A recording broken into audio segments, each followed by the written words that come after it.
మన చుట్టూ బయట వాళ్ళు చెప్పకపోయినా ఇంట్లో వాళ్ళు ఏదైనా సిచ్యువేషన్ ఉన్నా గానీ పోనీ వాళ్ళకన్నా ఒక సజెషన్ లాగా ఇద్దామన్నా కూడా మనదే చూస్తారు కదా ఫస్ట్ అని అనిపిస్తుంది మేడం. అంటే ఇప్పుడు ఓకే నువ్వు చెప్తున్నావు, మనని చూస్తే వాళ్ళకి అర్థమైపోవాలి అనేది నాది ఒక ఆలోచన మేడం. అది కరెక్ట్ రాంగో తెలియదు కానీ నా జీవితం మారితే ఏదైనా చెప్పడానికైనా నాకు ఒక కాన్ఫిడెంట్, ఒక నమ్మకం అనేది వస్తుంది అని అనిపిస్తుంది మేడం. ఇప్పుడు మన ఎదట వాళ్ళకి సజెషన్ ఇచ్చే అంత లెవెల్లో ఉంటే మన జీవితాన్ని మనమే ఉద్ధరించుకుంటాం కదమ్మా. ఫ్యాక్ట్స్ ఇట్లాగే ఉంటాయి. అంటే ఒక సూటిగా అడిగే ప్రశ్న ఇలాగే ఉంటుంది. ఇంకొకళ్ళకి సలహాలు ఇచ్చే రేంజ్లో ఉంటే మనం అసలు ఏ కష్టాల బారిన పడుకోకుండా ఉంటాం కదా.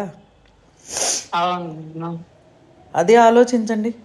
ఇప్పుడు నేను బాగుపడాలి, నేను ఇప్పుడు ఇప్పుడు అంతా మనం చేసుకున్నదే అని అనిపిస్తుంది మేడం. ఇప్పుడు ఇదంతా నాకు చూసేసరికి నాకు అట్లా అనిపిస్తుంది. అంతకు ముందు అయితే ఇంకేదో భగవంతుడు చేసిండు, నా రాత ఇట్లా రాసిండు, ఇదే ఉండేది. ఇప్పుడు మీ క్లాస్ వింటున్నప్పుడు మీకేమనిపించిందో నాకు హ్యాపీగా ఉన్నాను అని చెప్పడానికి చేశారు. అవును మేడం, అవును. క్లాస్ లో జాయిన్ అయ్యాను, కొంచెం బాగా అర్థం అవుతుంది. అంటే జీవితం అంటే ఏంటిది అనేది ఇప్పుడు అర్థం. ఊరికి నాకెందుకు ఇట్లా జరుగుతుంది, నాకెందుకు ఈ ఆలోచనలలోనే అంటే ఏదో ఒకటి ఒక సిచ్యువేషన్ కొంచెం సరి చేసుకోగానే మళ్ళీ ఒకటి ఎందుకు ఇట్లా జరుగుతుంది, నాకెందుకు ఇట్లా అవుతుంది అన్న భావనలోనే ఉండిపోతున్నా మేడం. దాని నుంచి బయటపడడం ఎట్లా, ఏంది, ఏం చేయాలనేది ఏం అర్థం అవ్వలేదు నాకు. బాగా ఒక కన్ఫ్యూజన్ స్టేట్ వచ్చేస్తుంది పరిస్థితులను బట్టి, అట్లా ఇంట్లో సిచ్యువేషన్స్. ఇప్పుడు పీడిఎఫ్ పంపించాను కదా. అవును మేడం. ఆ పీడిఎఫ్ చదవండి, మీకు ఇంకా బాగా అర్థమవుతుంది. తెలుగు చదవడం వచ్చు కదా మీకు? తెలుగు వచ్చు మేడం. దాంట్లో రెడ్ కలర్ లెటర్స్తో రాసి పంపించాను. ఒక పేజీన్నర ఉంటుంది, అది చదవండి. ఎవరు ఎందుకు కష్టాలు పాలు, బాధలు, దుఃఖాలు, ఆందోళనలు, ఎందుకు డబ్బు లేని స్థితి. ప్రతి ఒక్కళ్ళు పైకి చూస్తారు, డబ్బుంటే కదా అన్ని పనులు అయిపోతాయి అని అనుకుంటారు. చాలామంది ఏంటి లోకం తీరే అంతా. అవును మేడం. కానీ ఇక్కడ డబ్బు అనే కాగితాన్ని సృష్టి ఏర్పరచలా. బాగా అర్థం చేసుకోండి దీంట్లో ఎంత లాజిక్ ఉంటుందో. అవును మేడం. భగవంతుడు డబ్బు అనే కాగితాన్ని ఏర్పరచలేదు. అవును మేడం. అది మనం మనిషి సృష్టించింది. అవును మేడం. మనిషి సృష్టించినది. సో కానీ దీని వెనకాల సృష్టికి సంబంధం లేని డబ్బు వెనకాల మనం పడి బాధలు తెచ్చుకుంటున్నాం. భగవంతుడు ఇచ్చినవి ఏంటి? భూమిలో ఆహారం, బంగారం, ప్లాటినం, ఇట్లా లోహాలకు సంబంధించినవి అన్నీ ఇచ్చారు. అవును మేడం. ఆయనకి తెలియని డబ్బు గురించి ఆయన దగ్గర ప్రార్థన చేస్తూ ఉంటాం. అవును మేడం. భగవంతుడికి తెలియంది ప్రార్థన చేస్తున్నాం, అసలు ఆయన సృష్టిలోనే లేనిది. అవును మేడం. క్లియర్గా ఆలోచిస్తే ఎవరికైనా అర్థమవుతుంది. అవును మేడం.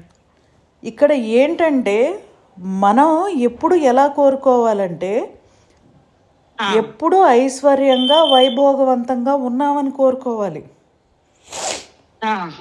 సమృద్ధిగా అంటే ఎక్కడ లోటు లేకుండా అన్నీ ఉన్నాయి అనుకుని ఎప్పుడు ఫీల్ అవుతూ ఉండాలి. అన్ని ఉన్నాయి అనుకోని అంటే మనకు కావాల్సినవన్నీ, మనకి ఏది ఉంటే మనం హ్యాపీగా ఉంటామో అవన్నీ ఆల్రెడీ ఉన్నాయి అనుకుని అనుకోవాలి. ఒక సినిమాలో హీరో హీరోయిన్స్ ఎలా యాక్ట్ చేస్తారో అలా యాక్ట్ చేయాలి. ఎవరి జీవితాల్లో ఆడాళ్ళైనా మగాళ్ళైనా అక్కడ ఏడవకూడదు, లేకపోయినా ఉన్నాయి అనే మెసేజ్ పంపించాలి. అవును మేడం. అదే లేకపోయేసరికి లేదు అంటే ఇప్పుడు ఎంతో కొంత, ఇప్పుడు మరీ అది కాకున్నా గానీ మన నిత్య అవసరాల కన్నా మనకు కావాలి కదా. ఇప్పుడు రెంట్ టైం వచ్చిందంటే టెన్షన్ మొదలవుతుంది మేడం.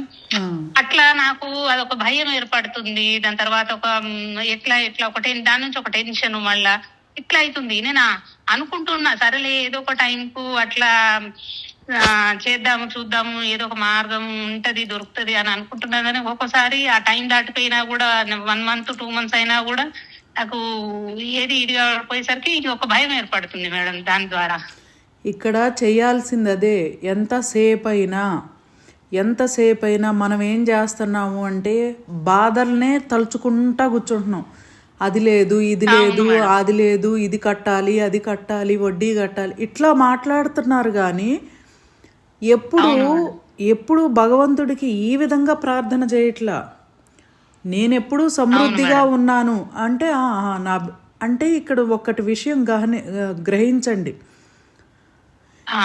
భగవంతుడికి మనిషికి మధ్యలో ఏది లేదనుకుని జీవిస్తున్నాం మనం. ఇప్పుడు అంబికా దర్బారివతి కాదు, ఉంది మనసు. భగవంతుడికి భక్తునికి మధ్యలో అంబికా దర్బార్బతి కాదు ఉన్నది, మనసు అనే ఒక మేడం. మనం మనసు లేకుండా అది పెట్టుకొని రోజు పూజలు చేస్తా ఉంటే ఎక్కడ ఉన్నాయి అక్కడే ఉంటున్నాయి, ఏమైతుందో తెలుస్తలేదు. మనసు అనే ఒక యాంటీనా ఉంది మేడం. ఆ మనసులో మనం ఏ ఆలోచనని ఎక్కువ ఆలోచిస్తూ ఉంటామో దానికి సంబంధించిన సంఘటనలే మన జీవితంలోకి వస్తూ ఉంటాయి. అంటే అంతా ఇప్పుడు ఏ పరిస్థితికైనా కారణం మనసే అంటారు. ఖచ్చితంగా. మీరు ఏ క్లాసు? 7th క్లాసా? అవును మేడం, 7th లో మ్యారేజ్ అయింది, 7th వరకు చదువుకున్నాను మేడం. 7th క్లాస్లో మీకు ఒక తాత మామిడి టెంకలు నాటుతూ ఉన్న లెసన్ ఉందా? మామిడి టెంకలు నాటుతూ ఉంటారు. ఆ దారిలో వెళ్ళే వాళ్ళు ఒక తాత ఏం చేస్తాడంటే 3 మామిడి టెంకలు నాటుతూ ఉంటాడు. ఆ దారిలో నడిచే వాళ్ళందరూ ఏం చేస్తారు అని అంటే నవ్వుతూ ఉంటారు. ఈ ముసలాడి ఎప్పుడు ఈ మామిడి టెంకులు మొక్కలవనో, మొక్కలయ్యి మొక్కల నుంచి ఎప్పుడు పండ్లు రాను, ఆ ఫ్రూట్స్ని ఎప్పుడు కోసుకుని తినను అని చెప్పి అందరూ తనని ఎగతాళి చేస్తారు, ఆ ఊర్లో ఉన్న వాళ్ళందరూ. ఈ ఇత్తనాలు నాటి ఈ ముసలాడు రోజు నీళ్లు పోస్తున్నాడు, ఈ మామిడి చెట్టు రావడానికి 5 ఏళ్ళు 10 ఏళ్ళు టైం పడుతుంది, అప్పటి వరకు ఈ ముసలాడు ఏమన్నా భూమి మీద ఉంటాడా అని చెప్పి ఎక్కిరిస్తూ ఉంటారు. ఆ ముసలాయన చనిపోతాడు. ఈ ఊళ్ళో వాళ్ళు 5 సంవత్సరాల తర్వాత అదే మామిడి చెట్టు కింద కూర్చుని అన్నాలు తింటా ఉంటారు. 3 మామిడి టెంకలు నాటుతాడు. ఇది 7th క్లాస్లో లెసను తెలుగులో. అవునా మేడం?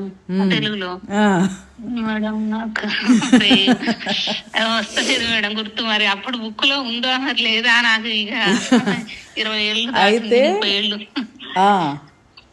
ఆ ముసలైన దూరదృష్టితోనే కదా నా వల్ల ఉపయోగం ఉండాలి ఈ భూమి మీద అని ఆ 3 మామిడి టెంకల్ని నాటి వెళ్ళిపోయారు.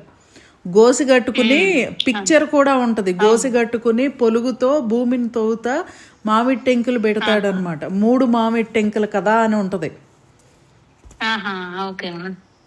ఆ కథ అనమాట. అట్లాగే ఈ కథను గుర్తుపెట్టుకోండి. మనము కూడా ఏం చేయాలి అని అంటే రేపటి రోజుకి ఈ రోజే మనం ఆలోచనని పంపించాలి. ఆలోచన ఎలా పంపించాలంటే ధైర్యంగా పంపించాలి. ఇక్కడ కాన్ఫిడెంట్ గా అన్న భావన మనం కాన్ఫిడెంట్ గా చేయాలి. భావన చేస్తున్నా గానీ ఒక్కొక్కసారి ఈ ఉన్న సిచ్యువేషన్స్ కి అదంతా క్లియర్ గా ఇప్పుడు సిచ్యువేషన్ తో సంబంధం లేదమ్మా. ఇక్కడ మనసు అనేది అల్లావుద్దీన్ అద్భుత దీపం తెలుసు కదా మీకు? అవును మేడం. అద్భుత దీపం ఏంటి? ఇట్లా రుద్దంగానే జీని ఏం చేస్తుంది? ఏదన్నా అల్లావుద్దీన్ ఏం చెప్తాడా దానిని తీసుకొచ్చి పెడతది అంతే.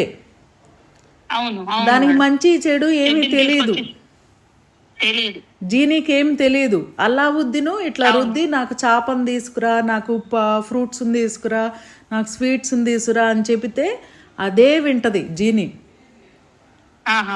మనసు కూడా అంతే. నువ్వు కత్తిని తెమ్మన్నావా, సుత్తిని తెమ్మన్నావా, చేపను తెమ్మన్నావా, మురికిని తెమ్మన్నావా, ఇవేమీ ఉండదు. మనసుకి నువ్వు ఏం చెప్తావా అని జీనీలాగా కాసుకుని కూర్చుంటుంది అంతే. అందుకే నేను ప్రతిరోజు సమృద్ధిగా ఉన్నాను. ఇక్కడ దేనికి లోటు లేకుండా ఉన్నాననే పదాలు కూడా వాడకూడదు. నేను సమృద్ధిగా ఉన్నాను. ఎలా సమృద్ధిగా ఉన్నాను?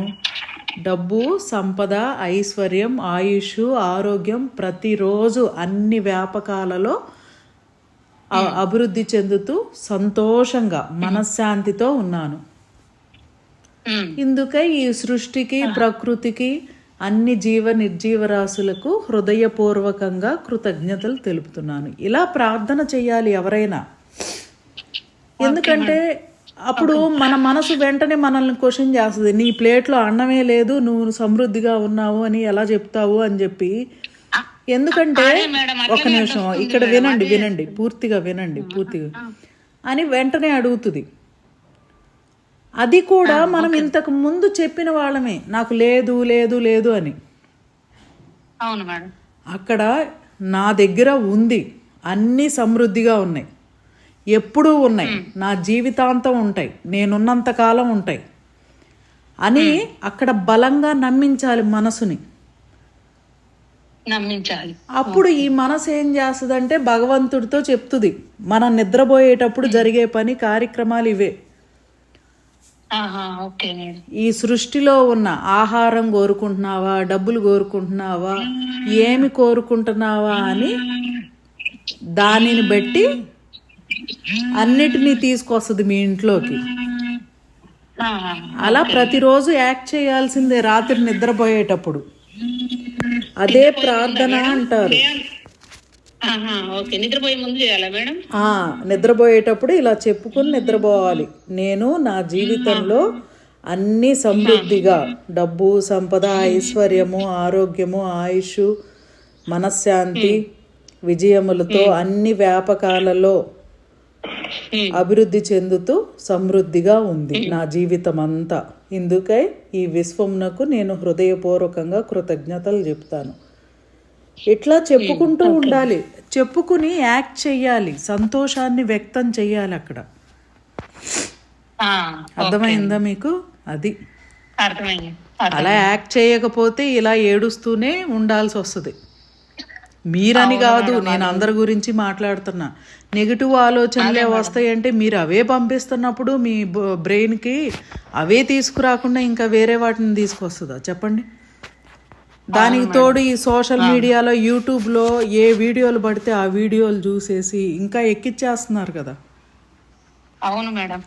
అందుకే మేడం అసలు బాగా ఎవరు చేసుకోమన్నారు అదే మేడం, అట్లా చూడడం వల్ల కన్ఫ్యూజ్ అవుతుంది. ఇంకా చూడకుండా ఉంటే కాస్త, అందుకే ఇప్పుడు ఎక్కువ ఏమి చూడట్లే మేడం. బాగా కన్ఫ్యూజ్ అయ్యి ఇంకేం చేయాలో కూడా అర్థం కాని పరిస్థితి అయిపోయింది. ఓకే, పాటించండి కంప్లీట్గా. మిగతా 4 వారాలు కూడా చేయండి, అప్పుడు ఇంకా బాగుంటుంది. Okay madam. ఓకే అండి, థ్యాంక్ యూ అండి, thank you so much. Thank you madam. Welcome.